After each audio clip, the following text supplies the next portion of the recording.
మార్చుగాని ఇవి కాంతల వింతలటంచునించునే భాసుర రీతి ఒక్కడు ప్రబంధము చేసిన తద్రసమ్మునెంతో సరసమ్ముగాగొను బుధుల్పచెడి పుణ్యమల్పమే వేసరి కొందరన్న 10,000 రచించిన గాని గ్రంథములు చేసిన గాని సత్కవులు చెప్పిన పద్యములన్ రసంబు పేరాస గ్రహింపలేక తమ అజ్ఞత బయటకు పెట్టుకైవడిన్ దోషములున్న చోటులను దోషము లేదని సంతసింపుచున్ దోషములేని చోటులను దోషములున్న వటంచు పల్కుచున్ హాసమనర్చినంత సరియవునే మహాకవితా వివేచనాభ్యాసమనంగా అంత పైబడియున్నదే అద్దియుల్ చనుర్వాసన యేసుడి అదియువారలు వారలు చేయు పుణ్యముంజేసి లభించు అట్టి పరిశీలన కలిగిన వారికేము వేయేసి నమస్కృతులు సలిపి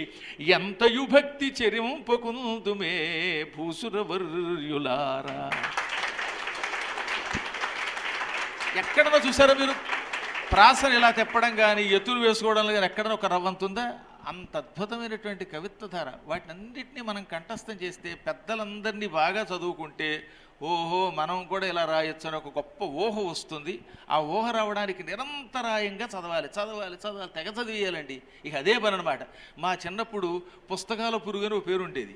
అలాగా పుస్తకాలు పురుగులు చెదలబడతాయి. కానీ మనం అంత అద్భుతంగా చదవగా చదవగా పెద్దలది వినగా వినగా ఎంతోమంది మహానుభావులతో సాంగత్యం చేయగా అవధానంలో సందేహం లేకుండా మీరు చాలా గొప్పవాళ్ళు అవుతారు.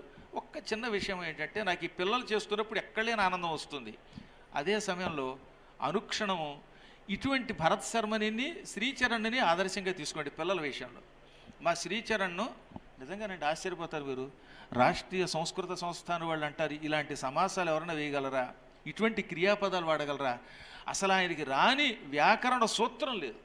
తల్లకిందులుగా పాణినీయ వ్యాకరణంతో అప్పచెప్పేస్తాడు. కానీ ఇంత అద్భుతమైన పద్యాలు రాసి ఆయన రాస్తుంటే తెలుగు రాశాడో సంస్కృతం రాశాడో తెలుగు. సంస్కృతం తెలుగులో అనిపించేలా రాస్తాడు, తెలుగును సంస్కృతంలో అనిపించేలా రాస్తాడు. మహాదేవమణి గారు మొన్న అన్నారు ఈ క్రియా శబ్దానికి నాకు ఆశ్చర్యం కలుగుతుంది. అలాంటి పండితుడు అద్భుతంగా పద్యం రాసేవంటే ఏమన్నాడు తెలుసా? ఇదంతా గురువు గారి అనుగ్రహం అన్నాడు. నేను చెప్పింది ఏముంది నా మొహం,